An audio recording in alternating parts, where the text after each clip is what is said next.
अच्छा सुनो, सब्सक्राइब करते वक्त ना घंटी बजा देना ताकि जब मैं ऑनलाइन आऊँ तो तुम्हारे फोन की भी तो दोस्तों, अभी तक यूपी डीएलएड स्टेट रैंक को लेकर क्या अपडेट है इस वीडियो में देखेंगे।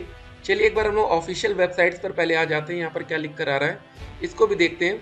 इसको एक बार हम लोग रिफ्रेश कर देते हैं, ठीक है, पेज को, तो ज़्यादा क्लियर होगा। तो यहाँ पर एडमिशन को लेकर या स्टेट रैंक को लेकर क्या अपडेट है उसको देखेंगे। ठीक है, यहाँ पर आएंगे UP DElEd admission, DElEd activity, और यहाँ पर नो योर रैंक। ठीक है, यहीं से आप अपनी स्टेट रैंक को डाउनलोड करेंगे। डाउनलोड करने के लिए आपको अपना रजिस्ट्रेशन नंबर और डेट ऑफ बर्थ की जरूरत पड़ेगी। फिलहाल यहाँ पर क्लिक करें तो check schedule activity is closed दिखा रहा है। ठीक है, ये सारी बातें हो गई। हम लोग वीडियो में वापस आते हैं। अब बात करेंगे आगे क्या होने वाला है। जी हाँ, आज की तमाम बड़ी खबर को इस वीडियो में देखेंगे। 19 नवंबर 2024 तक की जो भी लेटेस्ट अपडेट्स हैं उसको हम इस वीडियो में देखेंगे। ठीक है, आप लोग के कुछ कमेंट्स हैं उसको भी हम इस वीडियो में देखेंगे। तो देख सकते हैं ज़्यादा बच्चों के कमेंट्स को नहीं पिक कर रहे हैं। देखिए सर, अपने एक्सपीरियंस से बता दीजिए कि 12th पास डीएलएड होने की संभावना है कि नहीं। एक बात याद रखिए, अगर कोई भी फैसला कोर्ट से आता है तो वहाँ पर, ठीक है, ऐसे डिसीजन नहीं आता है, कुछ प्रूफ रखे जाते हैं। ठीक है, कुछ बेस होता है जिसके आधार पर 12वीं पास छात्रों को मौका दिया गया है। अब पीएनपी को यहाँ पर कुछ और ऐसे प्रूफ देने पड़ेंगे जहाँ पर यह क्लियर करना पड़ेगा कि 12वीं पास छात्र अभी फिलहाल डीएलएड के लिए एलिजिबल नहीं है। ठीक है, वहाँ पर कुछ इनको दिखाना पड़ेगा कि ग्रेजुएशन डीएलएड कोर्स करने के लिए कंपलसरी होगा या जरूरी है, बिना ग्रेजुएशन के डीएलएड का कोर्स संभव नहीं है। क्योंकि देखिए डीएलएड एडमिशन में मिनिमम एज लिमिट जो होती है वो 18 साल की होती है। अगर आप 18 से 35 साल के बीच में हैं तो आप जनरल कैटेगरी से फॉर्म भर सकते हैं। अगर आप आरक्षित वर्ग में भी जाते हैं ना तो यहाँ मैक्सिमम को 40 साल कर सकते हैं, लेकिन मिनिमम को 18 साल ही रखेंगे। ठीक है, तो अगर 12वीं पास छात्रों को इनको मौका देना है तो एज लिमिट में भी चेंजेस करना पड़ेगा। ठीक है, तो इसलिए अगर 12वीं पास छात्रों को मौका मिलेगा तो पूरा उत्तर प्रदेश डीएलएड का जो रूल है सब कुछ चेंज हो जाना है। ठीक है, जो भी आपका मेरिट के आधार पर एडमिशन होता है तो हो सकता है कि फिर आगे एंट्रेंस एग्जाम इनको लगाना पड़े, क्योंकि सिर्फ 10वीं और 12वीं के मेरिट पर एडमिशन देना आसान नहीं होगा। सर हम बिहार से हैं, कितना रैंक चाहिए? मेरा 192 ही है, कॉलेज मिल जाएगा? तो देखिए एक बात याद रखिए, पिछले साल उत्तर प्रदेश में 70,100 सीटें खाली चली गई थी 2023 बैच में। ठीक है, तो इसकी दिक्कत नहीं कि आपको एडमिशन मिलेगा नहीं, यूपी में बहुत कॉलेज है, लेकिन एक बात का ध्यान रखना है।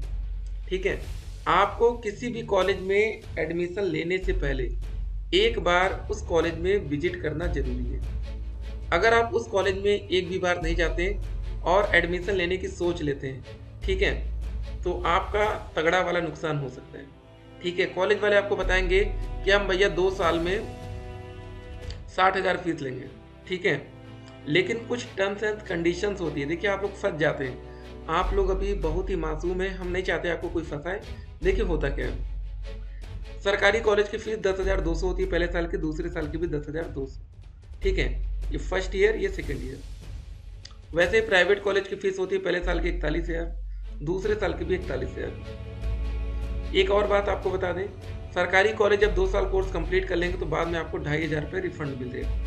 ये होता है काशन में, जो कि आपको बाद में दे दिया जाता है। ठीक है, लेकिन प्राइवेट कॉलेज में ऐसा कोई प्रावधान आपको नहीं दिखेगा। चलिए अब हम जो मेन बात आपको बताना चाहते हैं, कुछ प्राइवेट कॉलेज में आपको ये देखे होंगे लिखा होगा कि 50,000 में आपका एडमिशन हो जाएगा। ठीक है, ऐसा आप देखते होंगे। थोड़ी सी सच्चाई आप जान लीजिए, नहीं तो कल आपको परेशान होना पड़े। देखिए होता क्या है, अगर वो 50,000 में आपका एडमिशन लेने के लिए तैयार हैं तो पहली चीज़, जो भी स्कॉलरशिप का पैसा आएगा वो मैक्सिमम चांसेस ये 90% वो पैसा आपको नहीं देंगे, वो खुद रखेंगे। कि भाई अगर किस्मत आपकी अच्छी रही तो पहले साल 41,000 स्कॉलरशिप का मिलेगा, दूसरे साल एक तरह से तो आप फायदे में चले जाएंगे। 50,000 में एडमिशन लेंगे और 41 मतलब लगभग 82,000 रुपये अगर आपको स्कॉलरशिप का मिलेगा। वैसे मिलता है बहुत कम है। आपको बता दें स्कॉलरशिप आरक्षित वर्ग में कभी कभी तो 20,000 से ही काम चलाना पड़ता है। 41,000 कुछ ही बच्चों को मिलता है, मैक्सिमम बच्चों को नहीं मिल पाता। ठीक है, तो कुछ कॉलेज वाले हमने क्या बोला कि 50,000 में एडमिशन देते तो उसमें ये रख देते हैं कि स्कॉलरशिप में फिर आपको नहीं लेना होगा। ठीक है, क्योंकि स्कॉलरशिप की देखिए कोई गारंटी भी नहीं है। मान लीजिए स्कॉलरशिप आई ना तो ठीक है, मान लीजिए पहले साल स्कॉलरशिप नहीं आती तो कॉलेज वाले आपका दूसरे साल ले लेंगे, 50 दिए 40 दिए, एक तरह से कॉलेज का फायदा होगा। ठीक है, और कुछ कॉलेज वाले आपसे कहेंगे हम 60,000 में आपका एडमिशन कराएंगे। ठीक है, वहाँ पर भी स्कॉलरशिप वाला मैटर फंसा सकते हैं। देखिए कॉलेज कभी भी अपना नुकसान नहीं लेता है, एक बात ध्यान रखिएगा। हो सकता है वो आपसे प्रैक्टिकल के नाम पर पैसे वसूल कर लें, ठीक है, नॉन अटेंडिंग का पैसा ले लेके आप क्लास अटेंड नहीं कर रहे हैं। हो सकता है कि टीचिंग में कुछ 1000-2000 रुपये इधर उधर करें, तो पहले से सावधान रहिए, सतर्क रहिए, ठीक है। कोई भी कॉलेज वाले अगर कम पैसे पर एडमिशन ले रहे हैं तो एक बार वहाँ पर खुद से आपको जाना है, ठीक है ना। एक बार विजिट कर लीजिएगा उस कॉलेज में जाकर, और ठीक है, पूरा एस्टिमेट ले लीजिएगा कि 2 साल में टोटल कितना खर्चा आएगा, ठीक। तो जो बच्चे कम पैसे में एडमिशन लेने की सोच रहे हैं वो अपना स्कॉलरशिप का भी एक बार क्लियर करेंगे। 12वीं पास करके एडमिशन होगा कि क्या होगा? देखिए 12वीं पास वाला मैटर एडमिशन को लेकर ही तो फंस रहा है ना। अगर आपको मौका देना ही होता तो फिर मामला है ही नहीं, डबल बेंच में जाने की क्या जरूरत है, केस ही नहीं करना, फिर डायरेक्ट ही मौका दे दे, बात ही खत्म। तो कुल मिला के ये समझ लीजिए पीएनपी खुद भी नहीं चाहती कि आपको अभी मौका मिले। अगर ये खुद चाहेंगे ना तो फिर केस क्यों करेंगे, आप बताइए। EWS 214 कौन सा कॉलेज मिलेगा? प्राइवेट। यार आपकी तो हद ही हो गई। चलिए ठीक है, बच्चे देखिए आप परेशान हो गए, क्या ही करें, स्टेट रैंक नहीं आ रही है तो ठीक है, लेकिन आपको ये डिप्रेशन ना झेलना सीखना पड़ेगा आपको, क्योंकि डीएलएड में भी एग्जाम काफ़ी लेट से होता है। कभी कभी 2023 बैच का जो फर्स्ट सेमेस्टर का एग्जाम हुआ था लगभग 1 साल के बाद हुआ, ठीक है, लगभग। तो अगर आपके अंदर पेशेंस नहीं है तो पेशेंस बनाना सीखिए, ठीक है, क्योंकि ग्रेजुएशन बेस पर आपको बहुत जगह मौका मिलेगा नौकरी पाने का, वहाँ भी ट्राई करेंगे। बाकी डीएलएड में टीचर बनने के लिए देखेंगे। सर काउंसलिंग में ईमेल आईडी चेंज हो सकती है? अब कुछ नहीं हो सकता है। कभी कभी रिटायरमेंट के बाद भी सैलरी आती है, 2 मंथ 6 मंथ, बहुत कम है। यूपी गवर्नमेंट जिंदाबाद। चलिए ठीक है, यहाँ पर देख सकते हैं रैंक कैसे बनती है। रैंक आपकी मेरिट के आधार पर बनती है, ठीक है। एक ओवरऑल देखिए इस बार की जो रैंक बनेगी वो बहुत इंटरेस्टिंग होगा, क्योंकि एक तो उत्तर प्रदेश के छात्रों की रैंक बननी है, एक अदर स्टेट के छात्रों की बनी। बिहार वाले तो भैया 100% बच्चे इस बार एडमिशन लेके रहेंगे, क्योंकि वहाँ पर ताबड़तोड़ वैकेंसी आ रही है। सर स्टेट रैंक आने के बाद ऑनलाइन काउंसलिंग कराना है या ऑफलाइन? आपकी काउंसलिंग ऑनलाइन होगी, ऑफलाइन कुछ नहीं होता, याद रखिएगा, ऑफलाइन भूल जाइए, ऐसा कुछ नहीं। 12th चलिए ठीक है, रजिस्ट्रेशन का डेट बड़े 15 मार्च कर दीजिए, एडमिशन 2025 में। देख सकते हैं बच्चों में गुस्सा। देखिए जो बच्चे छूट गए ना वो तो चाहते हैं कि डेट बढ़ जाए, जो जिनका हो गया वो चाहते हैं जल्दी से एडमिशन हो। सर ओबीसी से 223 नंबर है, प्राइवेट कॉलेज चांसेस ज़्यादा आपके रहेंगे, ठीक है। काउंसलिंग में ईमेल आईडी चेंज नहीं होगी। ये दोस्तों बिहार शिक्षक भर्ती के रिजल्ट हम बार बार आपको इसलिए दिखाते हैं ताकि जब आप लोग कभी भर्ती में सम्मिलित होने वाले रहें तो ऐसी लिस्ट आपके सामने होनी चाहिए कि कम से कम हम कितनी पढ़ाई करें तो हमें नौकरी मिल जाए, ठीक है।